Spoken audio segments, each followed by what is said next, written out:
Round of applause. Thank you so much. Thank you. Thanks, everybody. Good to be here. This is my first time on this stage in 5 years at Summit 7, so this is very exciting. But take it easy on me, right? Take it easy. So I'm super excited to be here today. Like Jacob said, I'm with Summit 7. I'm a director of sales, and my main focus is my customers. I'm really excited to be on the stage with some leaders in this space. And I really don't want to take up too much time introducing myself, but they are the first, some of the first, to actually get assessed under CMMC. Wind back the clock 10 years, CMMC was just some acronyms and acronym soup, right? It wasn't a thing. But today, I'm privileged to be working with the same types of organizations and things like that as they achieve CMMC certification. So I'm thrilled to be part of this conversation, excited to have you guys hear from them, and just spotlight what doing it right really looks like. So let's move into Suzanne. You've probably seen her face around. Yes. So we'll start with intros with Suzanne. Well, good morning, everyone. I'm the CEO of RIB US Cost, as you may have seen yesterday. And I've been with the company since 1999. We're a professional services company in the construction industry, primarily providing project controls. And we often serve as a subcontractor to prime contractors for both the defense and other government agencies. Awesome. Craig? Hi, everybody. My name is Craig Harperg. I'm the Managing Director of Operations for Cayuse Government Operations. We are a tribal 8A family of companies, so tribally owned. We have 11 cage codes that were certified under the JSVA, and we do all things federal contracting. Awesome. Langston? Good morning, everybody. My name is Langston Keith, and I am the GCC High Administrator for J&J Worldwide Services, now operating under CBRE. It's an honor to be here today, and I just want to start by saying how much I appreciate the opportunity. Over the years, I've been able to attend 2 previous CS2 events, and this is my 3rd. And it's pretty humbling to sit on this side of the room and to say with confidence that this compliance is possible. So at J&J, we completed our JSLV, Joint Surveillance Validation, in May of you got it. Yep. Bacon and butterflies don't mix. in May of last year, and we were able to pass with the perfect score of 110. No poem, no reclama. I mean, I thought they were going to send us shirts, T-shirts, free ones, but no. I say all that to say, my goal today is just to add value if I can, to offer something useful. Because, not to sound cliche, but I believe in this effort and everything that it represents. And I'll tell you why. At the last CS2 in Boston, I listened to a speaker named Michael McLaughlin. He delivered a message that stuck with me ever since. He painted this terrifying hypothetical where a US military aircraft couldn't fire its missiles in battle because the microchip inside of it, made by a subcontractor, had been compromised. Yeah. Now, I've never worn the uniform, but my brother currently serves in the United States Air Force. My father served in the Army. His father before him, my grandfather, served over 40 years in the Army. So that hypothetical made me realize that nowadays, their safety starts with our compliance, our vigilance, the overall integrity of the supply chain. Like, that's how we support the mission behind the mission. And honestly, that's what I think all this is really about. So that's what I'm here today in support of. And I'm happy to be here. Thank you. Awesome. Thanks, Langston. I think we can end there. Anybody else have any? I'm kidding. Okay, so that was great. I really appreciate it. So we're gonna kind of go in, chronological order. Let's start at the beginning, right? What triggered your company to act? And I would love for you to give some insight into, your position in the decision-making tree and how this was made important. So Craig, you said before, that there were some tribal knowledge gaps and things, as you were assessing this journey. Tell us more about that and some of the contract pressures that came with it. Yeah, I appreciate that. I joined Cayuse in 2020, and I had the opportunity. I got COVID happened. I was a COVID layoff person, so I got laid off for COVID, and I was unemployed for 5 months. So, what am I going to do to get ready to to enter the workforce again? Because I really didn't want to go through all of that again. So I'm like, all right, well, I already know security very well. Let me look into this CMMC thing. So I just started reading voraciously and catching up on, reading the rules, reading the rule-making processes, understanding what the controls were, the NIST 800-171, and ended up getting an opportunity to join Cayuse, and they're like, it was for a project manager role, and I said, yeah, but I've been reading up on CMMC. Have you even considered that? And he's like, well, we've got an outside party that's helping us, helping our IT director, so you can work with him until this project stands up. So I started working with him, and when I started taking a look at what they had, everything was on-prem. All of the users, all of the laptop holders had local admin rights on their computers. It was okay to use whatever cloud provider you wanted as long as it was free. So, and it was it was this mentality, and it's no fault of the tribe because we had just gotten into doing government work. So here I am, Nick, the new guy, saying, hey, what we're doing, it's not meeting the standard. It's not meeting the 70-12 clause. We really need to take a good, hard look at what's going on. So I got involved with the third-party assessor, had a good relationship with the founder of the company, and he was a retired Accenture partner, so he understood the importance of compliance, and even with a small business, how that could be a differentiator. So I had executive buy-in from the beginning, and I think that's what triggered it was, hey, we're not compliant now. And it started out with hey, stop being Chicken Little, the sky's not falling, because I was also looking at the industrial security, and it takes some time when you're a new guy to gain the trust of the leadership, right? But more and more as the trust was gained, I got more and more confidence from the leadership to be able to move forward. Absolutely. Langston, over to you. Same question, but I know that J&J, now CBRE government, you have quite a few thousand users there. So what do you feel the trigger was for your company to lean so far forward? All right, so at J&J, the trigger definitely was our former CIO, Jeff Smedley. He saw this coming from a mile away, so he put in the work to understand this compliance, understand it enough that he translated it for leadership, and that's what got the whole journey started. He initiated the relationship with Summit 7 so that we can start the process of migrating from commercial to GCC High. And I actually was part of the strategy as well. When he brought me on, he said, I don't just need an administrator. I need somebody to help me with this compliance coming up. So, that his leadership and guidance kind of set the foundation for everything that followed. Absolutely. And Suzanne, over to you. You're a CEO, right? Yes. What was the trigger? Yourself? Right. How did you convince yourself to do this? I recently searched my Gmail for my first reference to these standards, and it was 2018. We were putting in new servers, and I reminded the consultant that it needed to be set up based on the standards of NIST 800-171.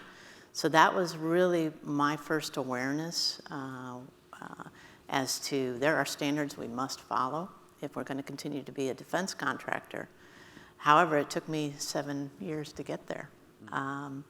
And two things happened that really lit a fire under me probably in 2020. One was my prime contractors started sending me a form that said, are you compliant? Mm-hmm. And I'm like, excuse me?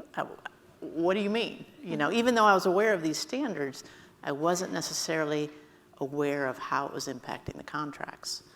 And then the thing that really lit the fire, as I'd already mentioned, we'd already done an assessment, but when our affiliate had a breach, that really prompted me to stop trying to figure it out on my own and start seeking help because I just couldn't do it all. So I definitely had buy-in from the start. And at the same time, I was in the unusual position that I had risen to CEO from the CFO position. And they hadn't replaced that yet. So I was doing the budget and making the decisions. So I did have a parent company who are not a federal contractor. And I was just able to say, if you want me to keep doing this business, I must do this. And that kept them at bay. And so I just embraced it as, if we want to keep doing business, we must do this. Absolutely, absolutely. And that makes a lot of sense. That's a very common starting point, right? The trigger is, especially in 2018, I alluded to that earlier, 10 years ago, it was a form, right? The biggest teeth in the room was, false claims, right? And that's pretty big teeth, right? But there wasn't really an assessment, right?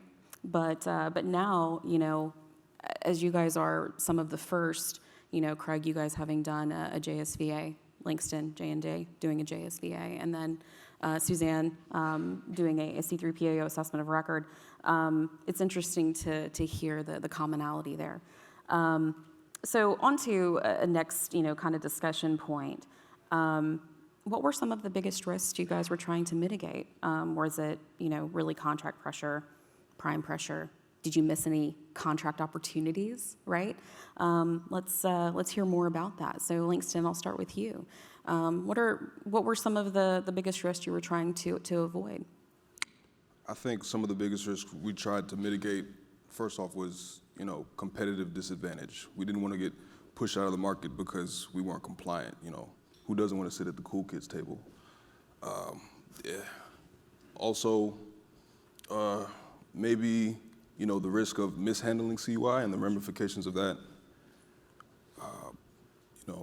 Financial, reputational, all of that. Those were big risks. Also, you don't want to have an immature security posture.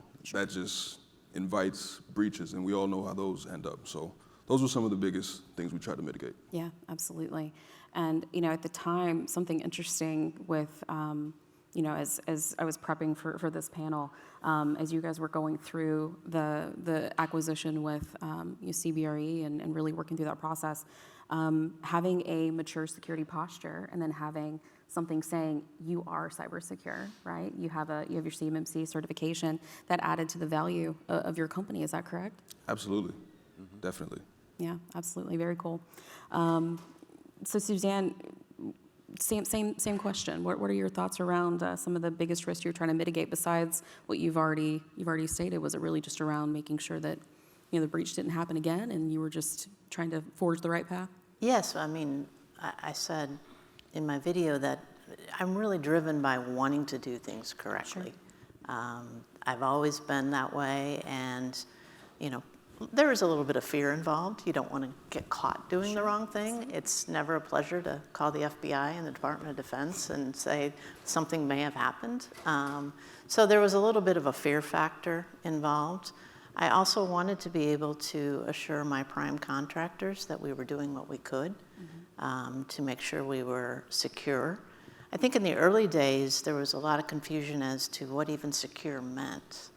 And not having an internal IT person at the time I started this journey, you kind of had the sense like, yeah, we're okay. We're okay. We're doing this or we're doing that. Not really understanding how the depth and the breadth of what cybersecurity really means. And so those things were definitely factors in driving me forward and not giving up on this. Sure, absolutely. Craig, over to you. I think the biggest risk, I'm a rules guy, 20 years retired Marine, so, it's drilled into you to just continually keep, you take the position and then you just keep strengthening the position, right? So when I come into a new organization, I'm trying to balance between being the type A mouth-breathing snake eater guy that I was in the Marine Corps with, working now in a civilian environment and still giving a sense of urgency to how we've got to get compliant with this because, you guys might sleep really well at night, but I can't. If we're not in line and we're not compliant, you know, that's an issue. So that was really the urgency. Was I don't like the fact that our contract shop is continually signing off on contracts saying, yeah, we're compliant with this, and we have been since 2017, you know. I think we thought we were. I think they thought they were, you know. But then as you mentioned, you know, as you start peeling back the layers of the onion, you realize that you're not, you know, and you've got to do what you can to get compliant as quickly as possible, regardless of whether CMMC is a pipe dream or not. And that's what drove us. Absolutely, yeah. And this kind of leads really good into the next kind of thought process that I had for you guys is, you know, you mentioned the investment, the getting buy-in, the path to get there. I think everybody wants to know, what did that investment look like? Suzanne mentioned it took 7 years, right? Yes. Let's quantify that a bit. So, Suzanne, over to you. You know, cost versus risk versus timeline. Give us an idea of that. You know, it's interesting because the federal work is not my predominant revenue stream. And yet, I believed it was an important part of our identity. It's usually there aren't a lot of commercial entities that require a third-party independent estimate of construction cost. And so we do rely on, if not the federal government, other types of agencies for our revenue. And I believed that without this certification, my ability to maintain the number of employees I currently have would decline. And as much as I always want to satisfy the customer, I never lose sight of the fact that my role is also to provide a living for a number of people who are then feeding their families and educating their kids. So I'm always driven by how can I at least maintain, and so I knew I needed to make the investment, even if as a percent of my federal revenue, it might not make sense. So I will tell you right now, I actually did a napkin. I didn't use a cost estimating software. I used a napkin yesterday to estimate that we're currently spending about $500,000 a year for our compliance right now. And we are a 72-person company. And our revenue last year was about 24 million, but only 16 of that was self-perform. So it's approximately, for us, it was just over 3.5% of revenue is what this year's estimate is as a percent of sales. I know somebody mentioned yesterday 0.5%, and yes, I was one who laughed. But I also think the 3.5% is very reasonable. As the CFO, I kept our cost in other areas very low. We have a very low overhead rate. And so I knew we had room to focus our attention on making sure that we were compliant. And as part of that, I also chose, though, to go all in with Microsoft GCCH. Not all of my employees handle CUI. I would say it's about, right now, 20 to 25, at least until airports decide that they're going to get on board with CMMC. So as a percent of my employees, it's relatively high. But I did not want my employees to have to experience the swivel seat experience. Some of them are less than willing to adopt new technologies, so the simpler I could keep it, the more important it was. Yes. Not your users. Oh, okay. I know. I had to take account into my users' comfort. That's right. Even though it was a little more expensive to go all in with the GCCHI. Right.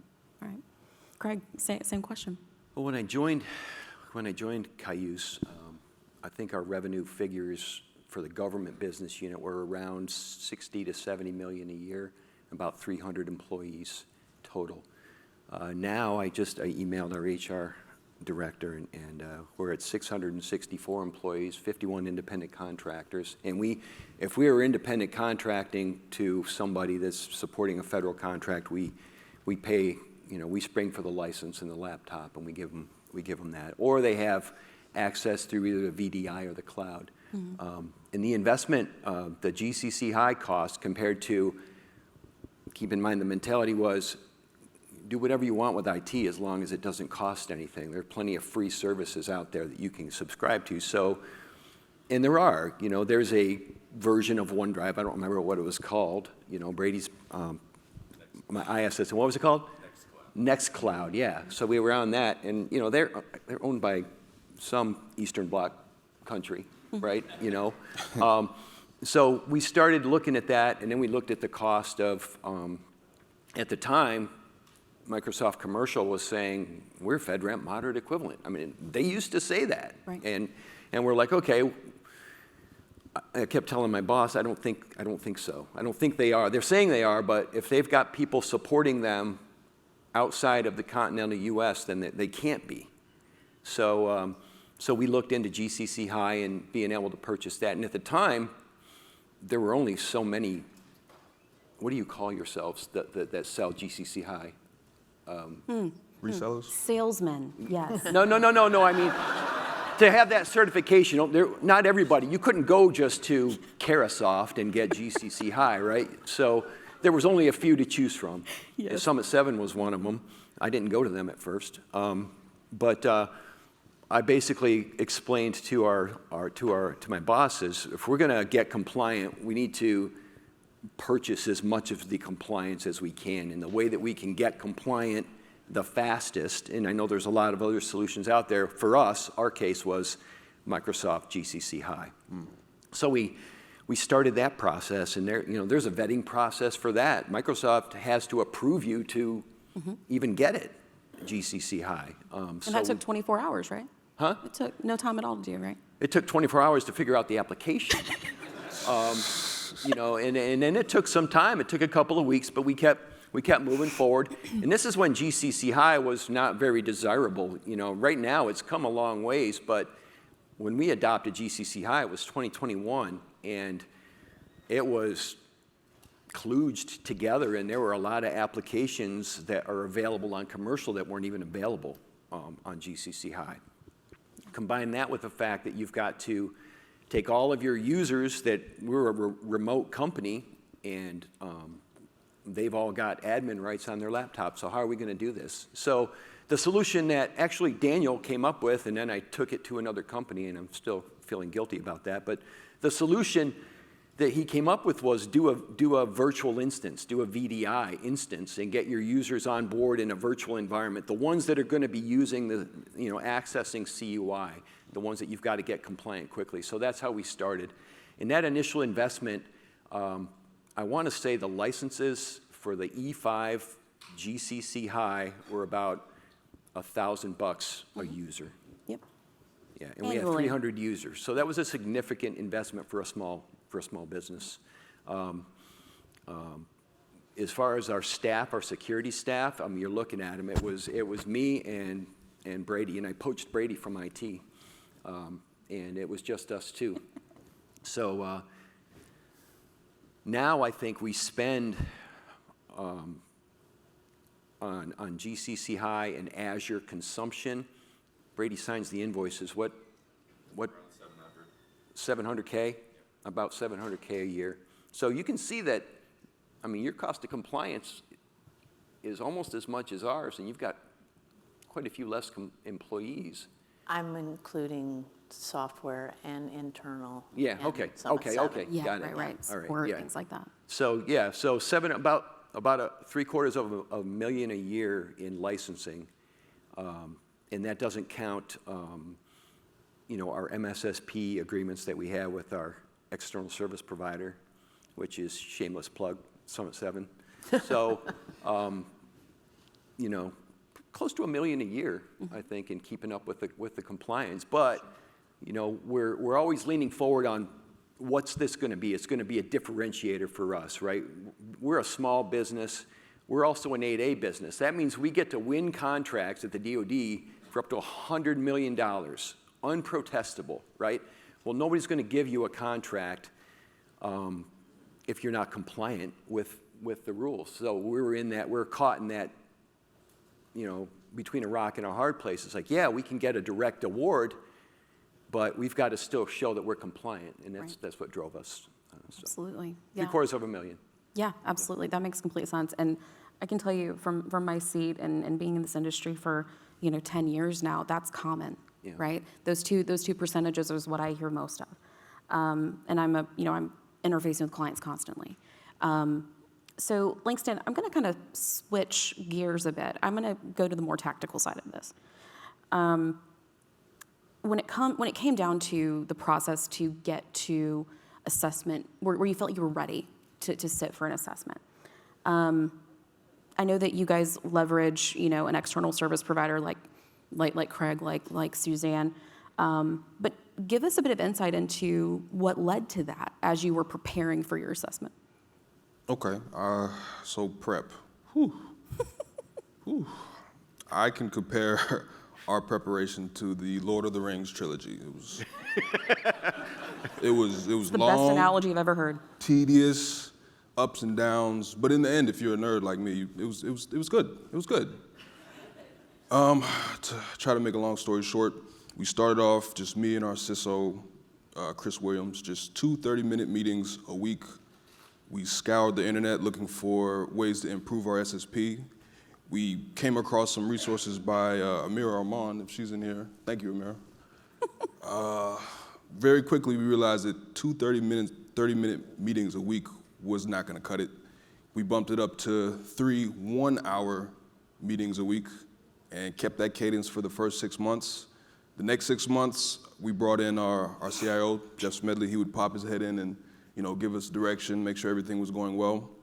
And then the last 6 months, we brought in our cloud architect, John Michael Vudoris. We brought in customer document specialist, James Jackson. And we also had an MSP, Jimmy Lemon, he's in here, Atlantic Digital. So altogether, about 18 months on the dot, 6 people, and yeah, that was our prep. Yeah, wow. Cool. Yeah, definitely. So, Craig, I know that you kind of talked about this, but from a prep perspective, how long do you feel it took? I mean, from start to finish.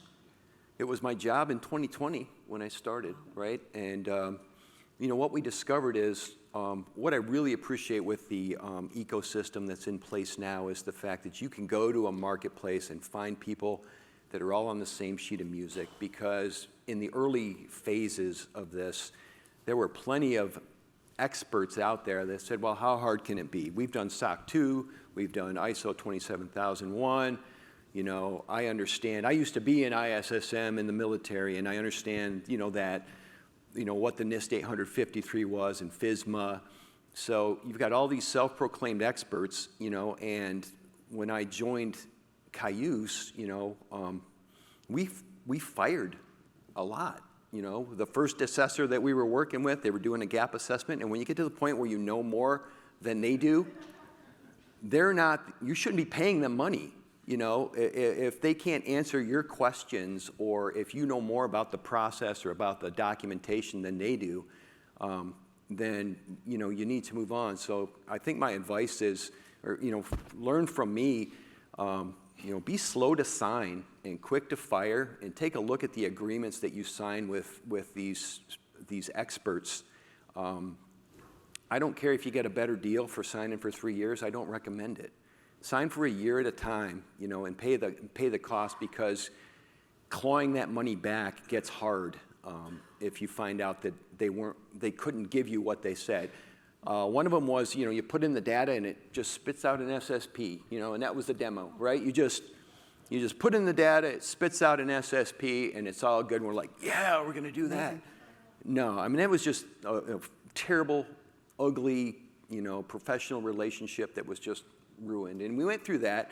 Our initial GCC High provider got us to a really good foundation and a great start, but then they didn't scale very well. So once they got us to a certain point and we started having questions around other things, it became evident to us that they were learning as they went, right? And they couldn't give that back office support. So, I came back on my hands and knees to Daniel, and said, hey, I was wrong. Please take me back. I hear you have to do that really well, too. Yeah, and he was like, well, I don't know, you've already, broke my heart once. Somebody else already set this stuff up, so we don't know how it was configured. All of our people are going to have to look at it, and it was kind of like when the new year, and you go to a physical trainer, and you're like, I'll eat whatever you tell me to eat, and I'll do whatever you tell me to do, but I just need to drop 20 pounds, and I just need to get there, and all of the groveling, I'm like, can't you adopt us? We want to be adopted back into the Summit 7 family. So it took, and we paid for it. We paid for the assessment, the gap assessment, for them to look at the configuration, and we got all reconfigured the right way so that we could move forward. But in the process, like I said, I think we fired at least 3 gap analysis assessors, and we fired a GCC high provider. And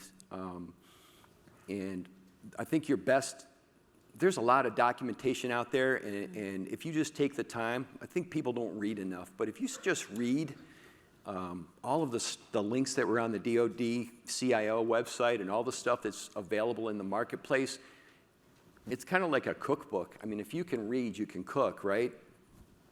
To some degree, and I think that's what I would recommend doing.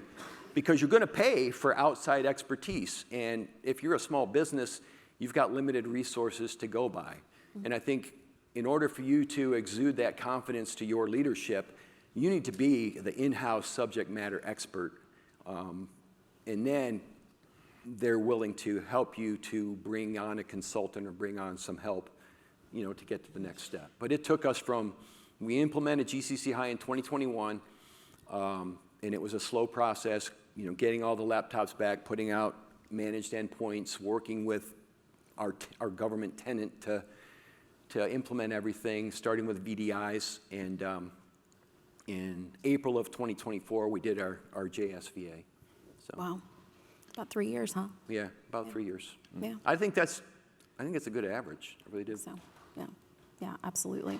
And then Suzanne, a little peek behind the assessment curtain as well, because again, you guys leverage external service providers for some portion of your process, right? Yes. How do you feel that positioned you in your assessment of record?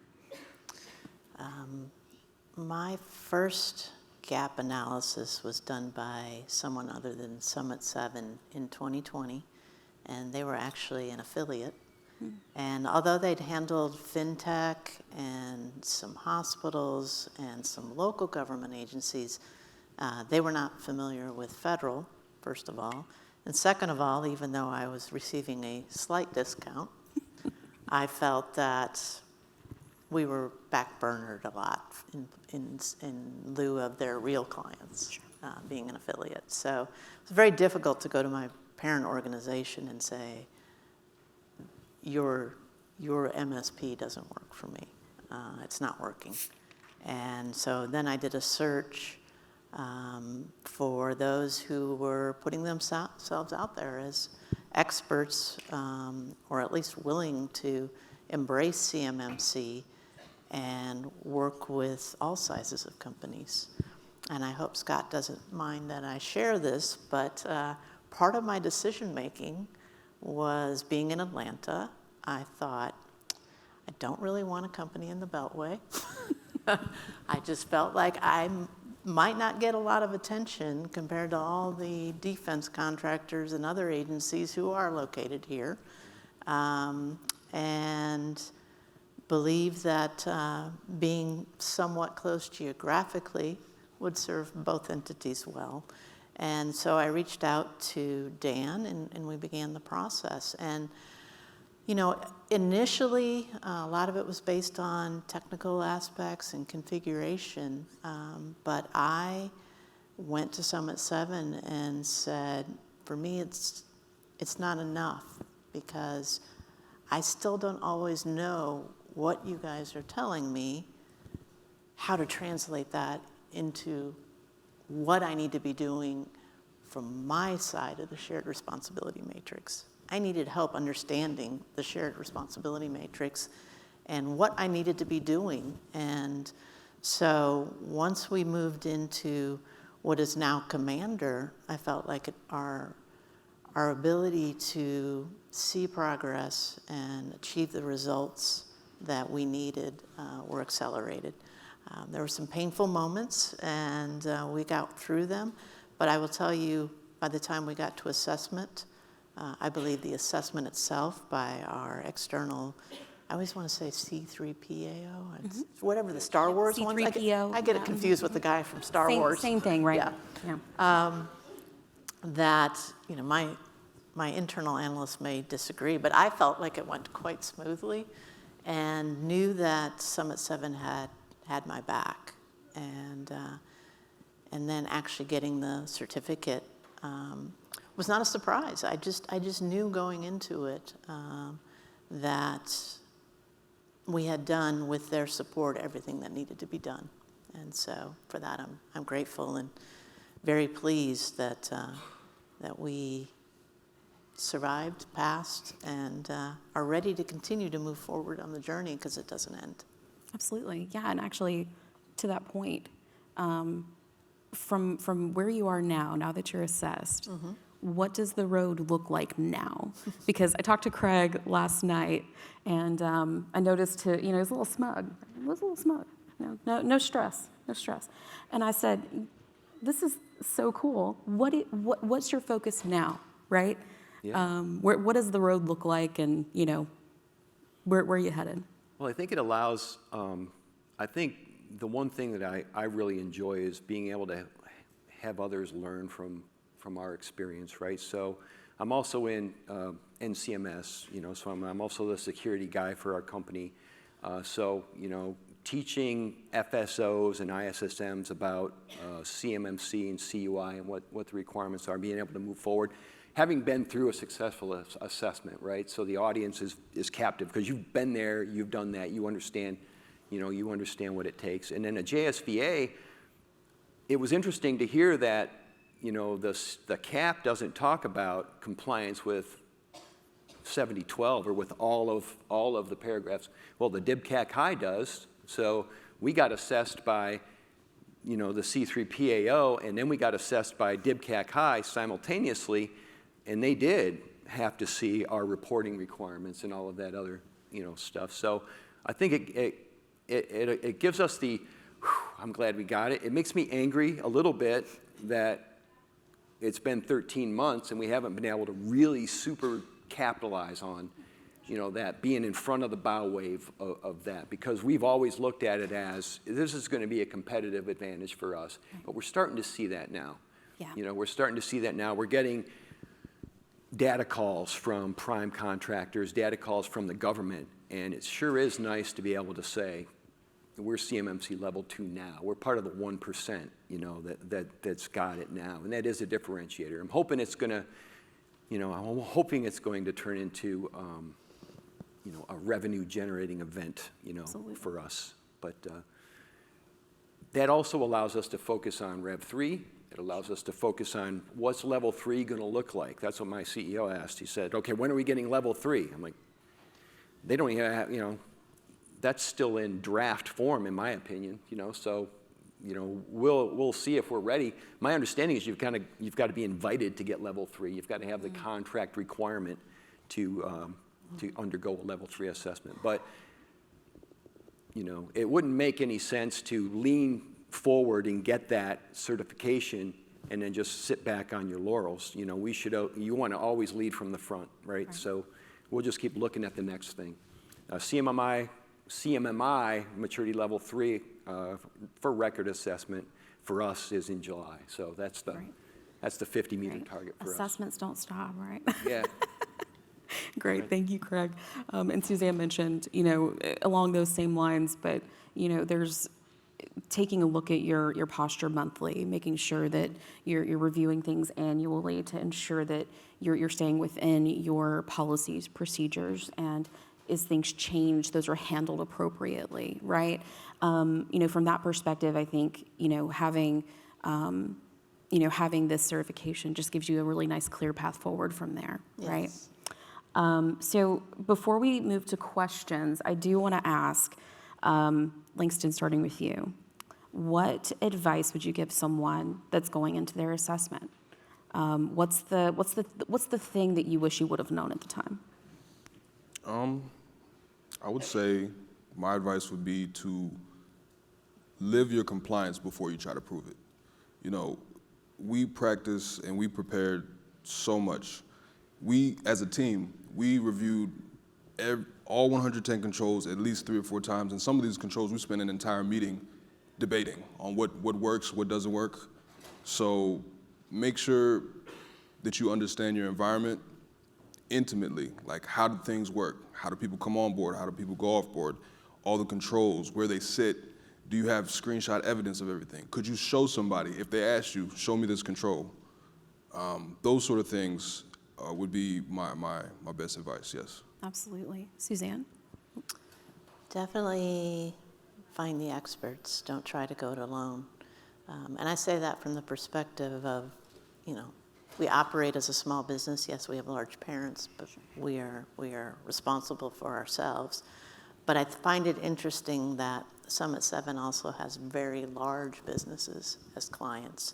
And so even the large businesses aren't trying to go it alone. They're seeking out experts.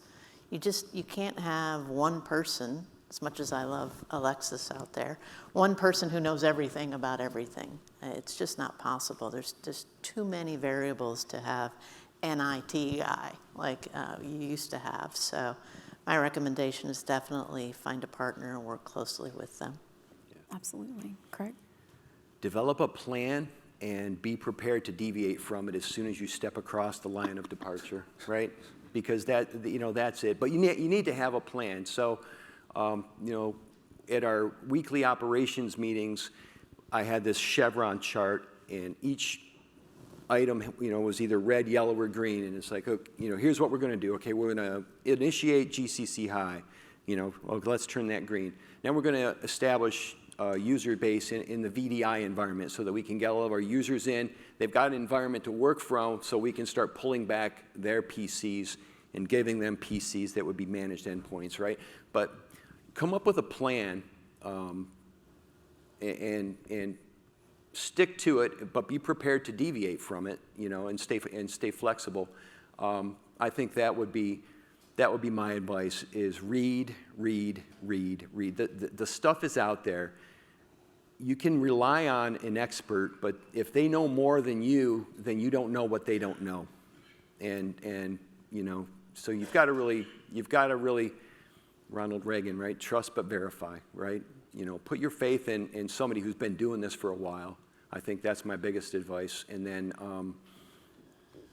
educate yourself, become your own subject matter expert. At least become the person in the company that knows all that they need to know to convince the CFO and the check writers to make the investment and why it's worth their while. Absolutely. Yeah. Absolutely. Well, thank you. Really appreciate you guys. So we have about 15 minutes for questions. So what questions from the audience do we have? Right up here, James? If I can get somebody to sprint up here with a microphone, that'd be great.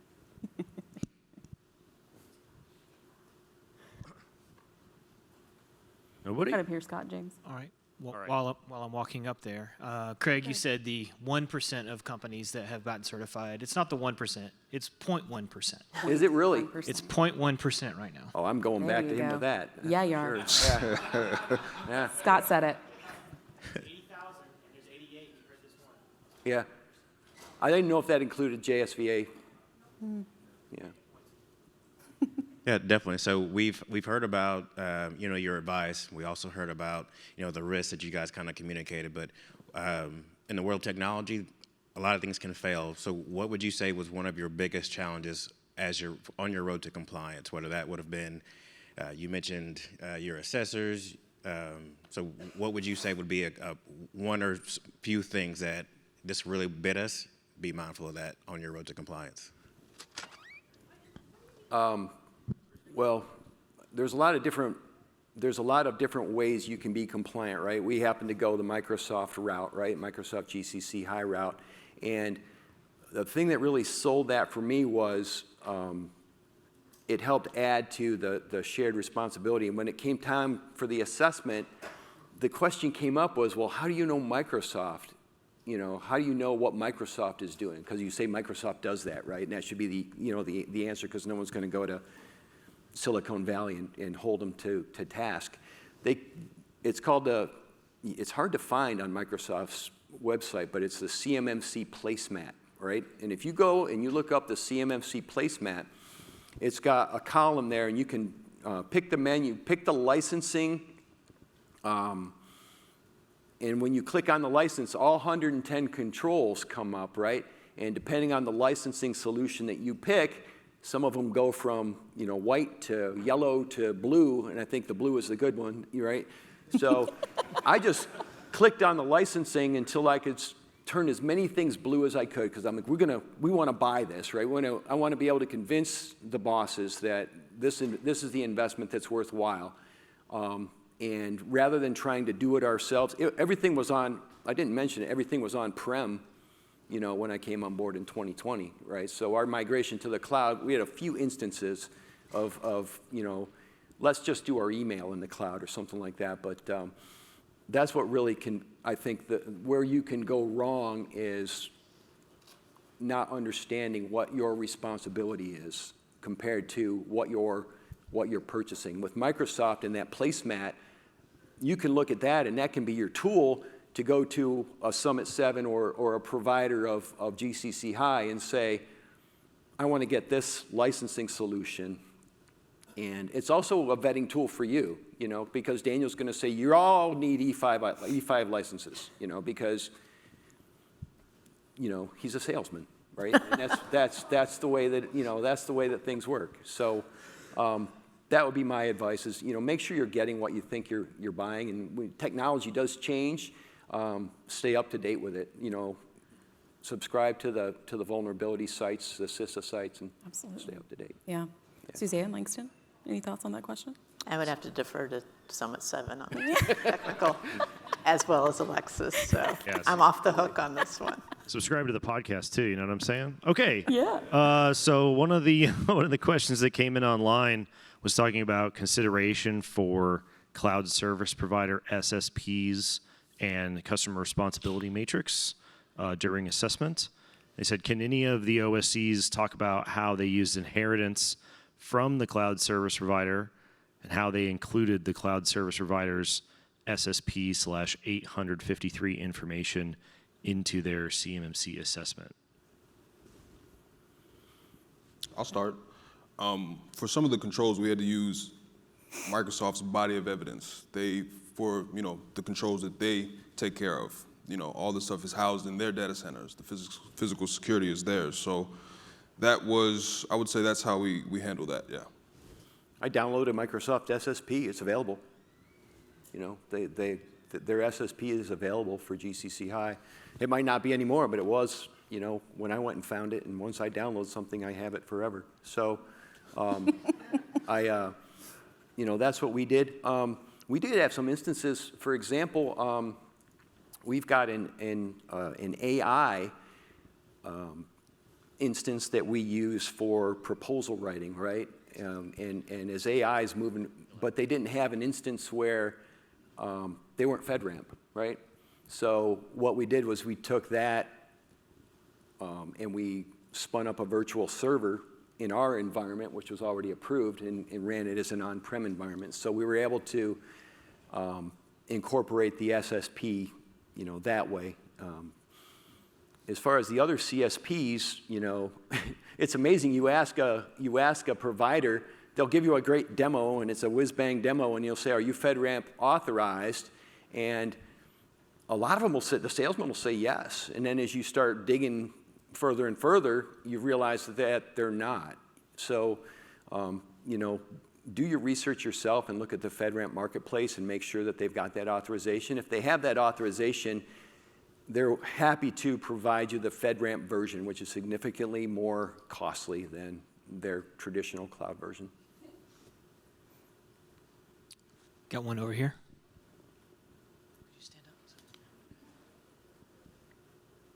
Hey, I was just wondering if you could describe the organizational structure and departments that you guys had to stand up in order to support this, like a security department, an IT department, of course.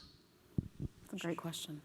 Well, for me, I did not have an IT person, much less department. When I first approached Summit 7, I subsequently did hire a cybersecurity analyst who has been instrumental alongside Summit 7 in helping us achieve, and will continue to be instrumental in keeping us on track, and also introducing us to other ways of doing business that we may not have looked at before. So for us, it being relatively small, we added one internal person, and we keep Summit 7. So that was the extent of it for us.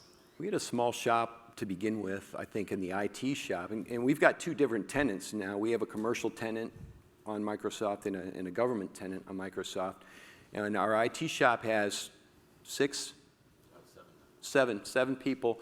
But they mostly support their help desk. They patch the systems. They keep the IT shop running. So when we approached Summit 7, there was Guardian and Vigilance, and I was like, I just want, what was it, Vigilance, or, yeah, I just want Vigilance, right?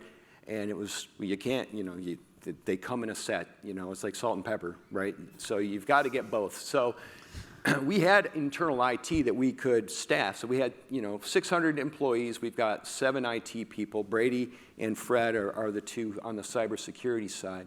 But we knew we needed a SOC, to be able to effectively mitigate any threats and keep our system secure. So I went to the job boards and started looking at what it cost to get us, to stand up a SOC, a bare bones security operations center, and with the vigilance package that we went with, we could outsource our SOC for a significant savings compared to what it would take to hire highly sought after cybersecurity experts, analysts, SOC team leads, and then you don't know what you get. You don't know what you don't know. You're going to hire somebody based on a resume, and hopefully you'll be able to, find somebody that knows what they're doing, and keep them around long enough before they go out there. It's very lucrative right now at that level to